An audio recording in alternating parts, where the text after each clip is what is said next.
প্রেম জল দারুণ ভালোবাসার গল্প চতুর্থ পর্ব। দুপুর গড়িয়েছে অনেকটা সময়। সবার দুপুরের খাওয়ার আয়োজন প্রায় শেষ, কিন্তু জাহানারা বিবি সকাল থেকে চোখে পড়ছে না রনি আর অমিতকে।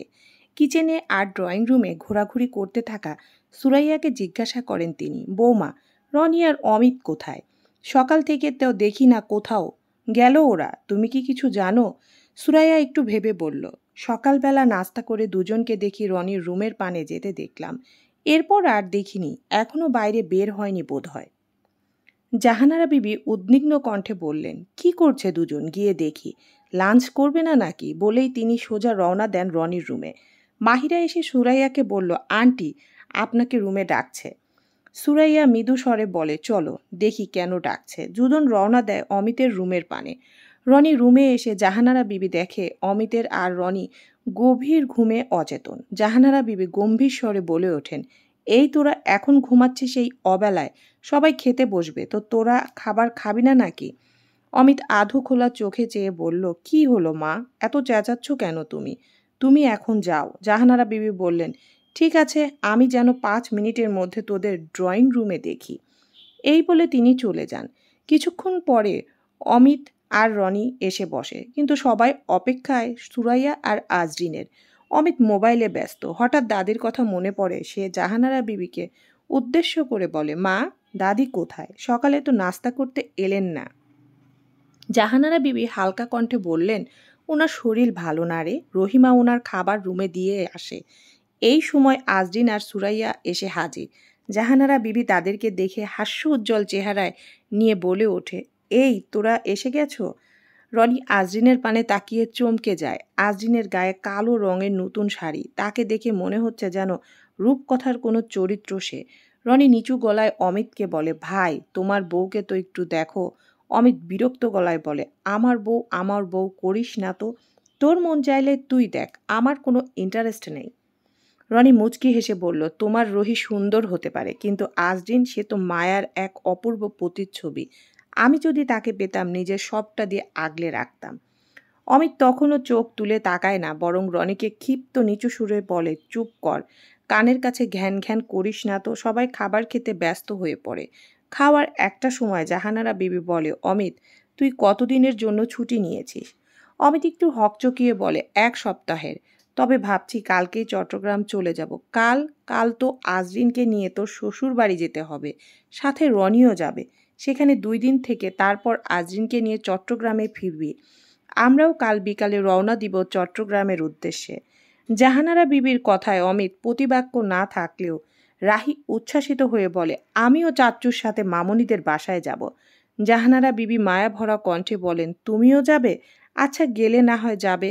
সবার খাওয়া দাওয়া শেষে যে যার মতো চলে যায়।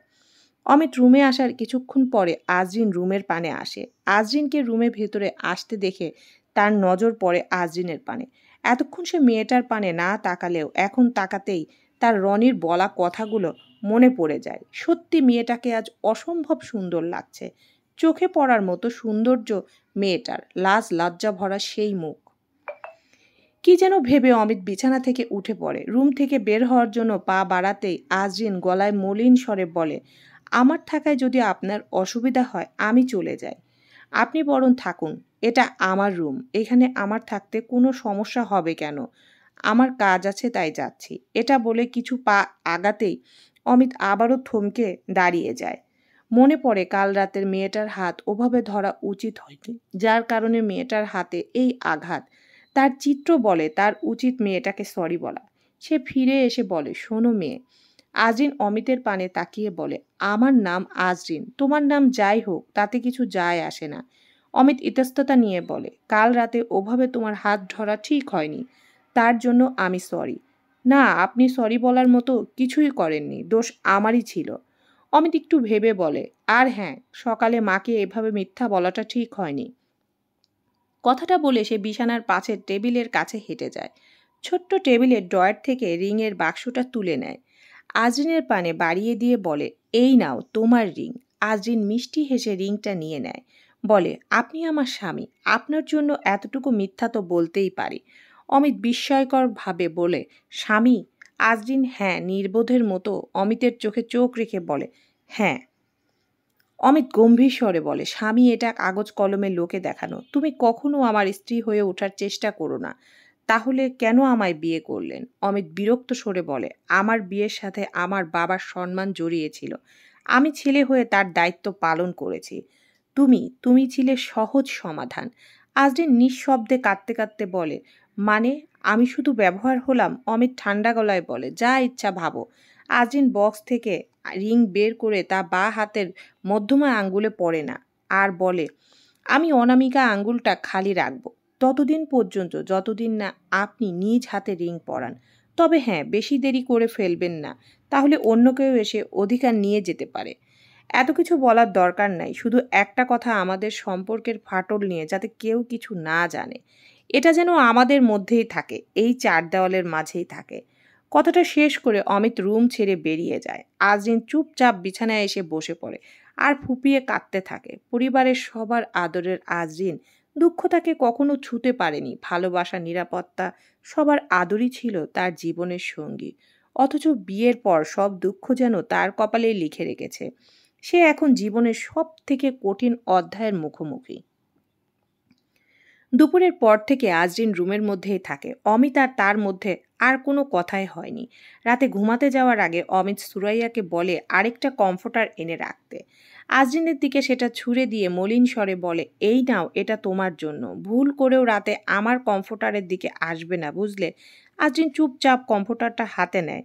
মুখে একটাও কথা নেই, শুধু এক রাশ নীরবতা, চোখের কোণে বেয়ে নেমে আসা অশ্রুবিন্দু। সে দুটোই মুছে ফেলে, যেন কিছুই হয়নি। চাদরটা গায়ে জড়িয়ে এসে শুয়ে পড়ে আজরিন। কিছুক্ষণ পর অমিত কোলবালিশ মাঝখানে রেখে সেও শুয়ে পড়ে। নীরবতার দেয়াল যেন দুজনকে আলাদা করে রাখে। আজরিনের কাছে আজকের সকালটা যেন উৎসবের। দুদিন পর সে তার বাবা মাকে দেখতে পাবে। নিজের মানুষদের গন্ধ যেন আগে বাতাসে টের পাচ্ছে। নাস্তা ছেড়ে এসে একে একে সব জিনিস গুছিয়ে নেয়। প্রতিটা মুহূর্ত তার মনে হয় সে কখন রওনা দিবে। অবশেষে বিদায়ের পালা। অমিতের দাদি, সুরাইয়া আর জাহানারা বিবিকে বিদায় জানিয়ে তারা গাড়িতে ওঠে। রনি বলে, ভাই আজ আমি গাড়ি চালাবো। রাহি তখন বায়না ধরে, আমি সামনে বসবো। অমিত নরম গলায় বলে, না মামনি, চাচ্চু আজ সামনে বসবে, তুমি বরং মাহিরার সঙ্গে পিছনে বসো। রাহি একটু মুখ ফুলিয়ে হলেও কথা মেনে নেয়, তবে বলে দেয় চট্টগ্রামে যাওয়ার সময় সে সামনেই বসবে।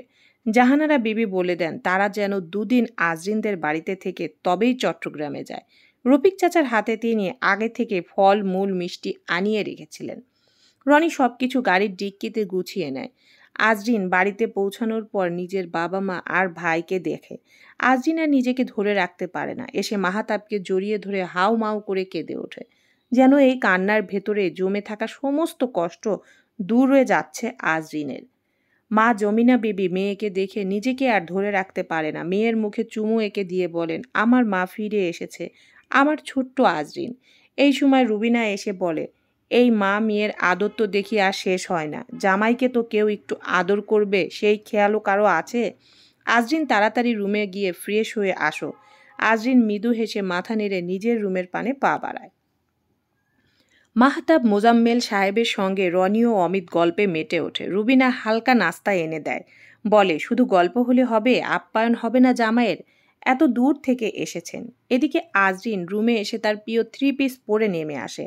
তা দেখে রুবিনা হাসতে হাসতে বলে, ননদিনী, যতই নিজেকে কুমারী সাজাও, এখন আর সেটা কাজে লাগবে না। সবাই হাসাহাসি করে। পরিবেশটা হালকা হয়ে ওঠে। অনেকক্ষণ আলাপ আলোচনার পর মাহতাব বলল, যাও অমিত, ফ্রেশ হয়ে নিচে এসো, দুপুরের খাবারটা খেয়ে নিও, অনেক তো বেলা হয়েছে। আজরিনকে বলল অমিতকে তার রুমে নিয়ে যেতে। আজরিন মাথা নেড়ে অমিতকে রুমে নিয়ে যায়। রুমে এসে মৃদু স্বরে আজরিন বলে, আপনি ফ্রেশ হয়ে নিন, আমি নিচে যাচ্ছি, কিছু লাগলে ডাকবেন। জানি আমার রুমটা আপনার রুমের মতো অত বড় না, তবুও মানিয়ে নেওয়ার চেষ্টা করবেন।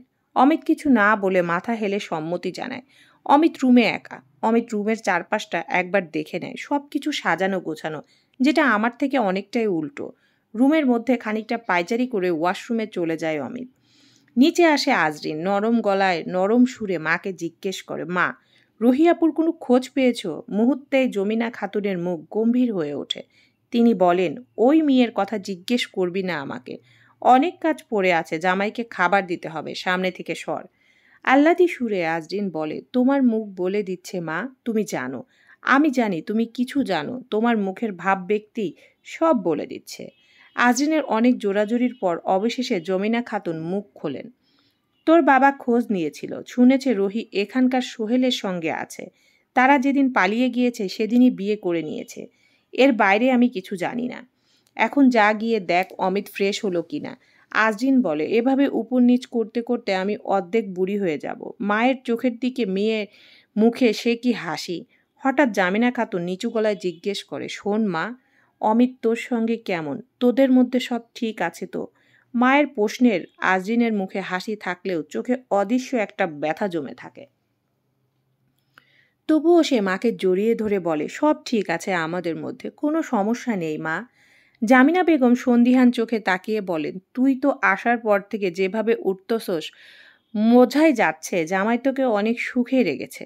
তো শ্বশুর বাড়ির লোকেরা কেমন? তারা খুব ভালো মা। আমার শাশুড়ি তোমার মতো, সুরাইয়া আপু একদম রুবিনা ভাবির মতো। সবাই আমাকে আপন করে নিয়েছে, অনেক আদর করে। হ্যাঁ, এখন তো তোরাই তোর আপন, কদিন পর তো আমাদের কথা ভুলেই যাবে। আজরিন এই মাকে জড়িয়ে ধরে বলে, মা, সন্তান নিঃশ্বাস নিতে ভুলতে পারে কিন্তু বাবা মাকে না। তোমাদের সাথে আমার রক্তের সম্পর্ক, নারীর টান, আর শ্বশুরবাড়ির সাথে আমার আত্মার টান। তারা যতই ভালোবাসুক, আদর করুক, তারা তোমাদের জায়গা কি করে নিতে পারবে? মা কপালে চুমু দিয়ে বলেন, পাগলি একটা, যা জামাই বাবারে নিচে নিয়ে আয়। ছেলেটা একা একা রুমে বসে আছে, কে জানে কি ভাবছে। আচ্ছা মা, যাচ্ছি বলে আজরিন সিঁড়ি দিয়ে উপরের দিকে পা বাড়ায়। রুমে ঢুকে আজরিন অবাক হয়ে দেখে অমিত এখনও ওয়াশরুমে। সময় গড়িয়ে যাচ্ছে, তবুও কোনো সাড়া নেই। অস্থিরতা নিয়ে আজরিন যেন ওয়াশরুমের দরজার সামনে গিয়ে টোকা দেয়, শুনছেন? আপনি ঠিক আছেন তো? বের হচ্ছেন না কেন? কোনো উত্তর আসে না। আবার বলে, আপনি কথা বলছেন না কেন? আমার কথা শুনতে পারছেন না? তবুও অমিত নির্বাক। কি হয়েছে আপনার? কিছু তো বলবেন। উদ্বিগ্ন হয়ে দরজায় হেলান দিয়ে কান পেতে দাঁড়িয়ে থাকে আজরিন। একটু পর অমিত দরজা খোলে, আর দরজার ভর দিয়ে দাঁড়িয়ে থাকা আজরিন ভারসাম্য হারিয়ে পড়ে যেতে থাকে। অমিত তাৎক্ষণিক তাকে পেছন থেকে ধরে ফেলে। আজরিনকে ধরে সোজা করে দাঁড় করিয়ে অমিত ক্ষিপ্ত স্বরে চড়িয়ে বলে, কি হলো? এত ডাকাডাকি শুরু করলে কেন? আর দরজায় কেউ এভাবে দাঁড়ায়? এখনই তো পড়ে যেতে। আজরিন মাথা নিচু করে নরম স্বরে বলে, আপনি কিছু বলছিলেন না তো, ভাবলাম আপনার কিছু হয়েছে কিনা। অমিত, আমার কিছু হলেও তোমার মতো ওয়াশরুমে বসে কাঁদবো না, একটা সমাধান খুঁজে বের করব। নিচে সবাই আপনার জন্য অপেক্ষা করছে, খেতে ডাকছে। এতটুকু বলার জন্যই এত হইচই? ওয়াশরুম থেকে বের হলে বলা যেত না? এতটুকু কমন সেন্স নেই তোমার।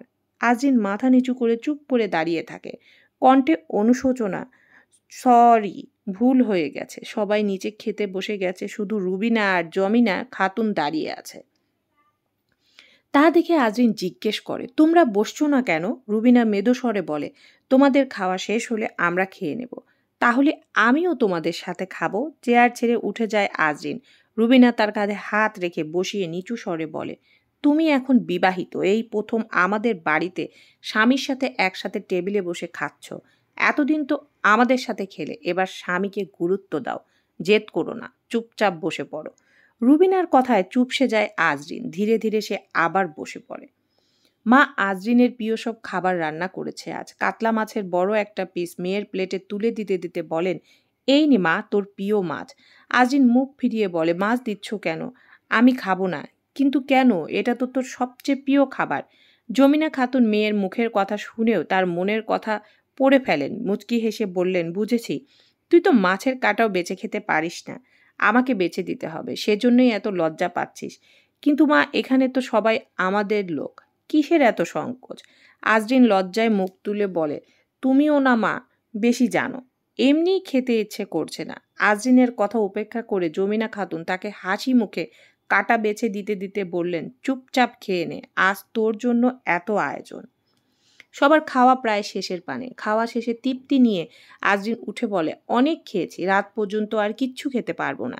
তা দেখে রুবিনা জিজ্ঞেস করে, তোমার খাওয়া শেষ? দই খাবে না? না, আর একটুও জায়গা নেই পেটে। ওমা, হাড়ির দইও খাবে না? কই হাড়ির দই, দাও না দেখি। আজরিনের আচরণে অমিত আর রনি থমকে যায়। একটু আগে যে বলছিল কিছু খেতে পারবে না, সে এখন হাড়ির দইয়ের জন্য এমন উৎফুল্ল। রুবিনা দই এনে দেয়। আজরিন বলে, আমি জানি ভাইয়া, এটা তুমি আমার জন্য এনেছো। বাবা তো সব সময় শুধু অজুহাত, ঠান্ডা লাগবে তাই কখনো দই কিনে দেয় না, কিন্তু তুমি আমার জন্য হাঁড়ির দই এনেছো, তাই তো তোমাকে এত ভালোবাসি ভাইয়া। মাহতাব অবাক হয়ে তাকিয়ে থাকে। রুবিনা হেসে বলে, না রে পাগলি, এই দই মাহতাব না, তোর বর এনেছে। 2 দিন না যেতেই বরকে সব পছন্দের অপছন্দের কথা বলে ফেললি। আজরিন মনে মনে বিস্মিত হয়ে ভাবে, উনি আনবেন আমার জন্য দই? তাও তো অসম্ভব। এই দই তো শাশুড়ি মা রফিক চাচাকে দিয়ে আনিয়েছেন। তারপরও সে হাসি রেখে এমন ভাব করে যেন সত্যিই অমিত তার জন্য দই এনেছে। রাত গভীর। খাওয়া দাওয়া শেষে যার যার রুমে চলে যায়। অমিত আর আজরিনও নিজেদের রুমে ফিরে এসেছে। রুমে ঢুকে আজরিন একটু সংকোচ নিয়ে বলে, আমার বিছানাটা আপনার বিছানার মতো এত বড় না, আপনি উপরে ঘুমান, আমি নিচে মাদুর পেতে নিই। অমিত বলল, নিচে ঘুমিয়ে ঠান্ডা লাগানোর দরকার নেই, দুদিনেরও তো ব্যাপার, তুমি বিছানায় শুয়ে পড়ো, আমি মানিয়ে নেব। মাঝখানে একটা কোলবালিশ থাকলেই হবে। আজরিন ঠোঁট এক প্রকার ফাঁসা করে হালকা হেসে এনে বলে, আমার তো কোলবালিশ নেই, তবে আমার একটা বড় টেডি বিয়ার আছে, ওইটাই বরং মাঝখানে দিয়ে দিই, দাঁড়ান। সে আলমারির ভেতর থেকে একটা প্রকাণ্ড টেডি বিয়ার বের করে বিছানার মাঝখানে রেখে দেয়। তারপর দুজন বিছানা ভাগ করে নিয়ে শুয়ে পড়ে। নিঃশব্দে ঘুম নেমে আসে দুজনের চোখে। আজরিনের ঘুম ভাঙে খুব সকালে। ধীরে ধীরে চোখ মেলে দেখে অমিত টেডি বিয়ারটাকে বাচ্চাদের মতো জড়িয়ে ধরে ঘুমাচ্ছে। মাথাটা এমনভাবে টেডি বিয়ারের বুকে উপর রেখেছে যেন বাচ্চা ছেলে মায়ের বক্ষপিঞ্জরে মুখ লুকিয়ে রাখে।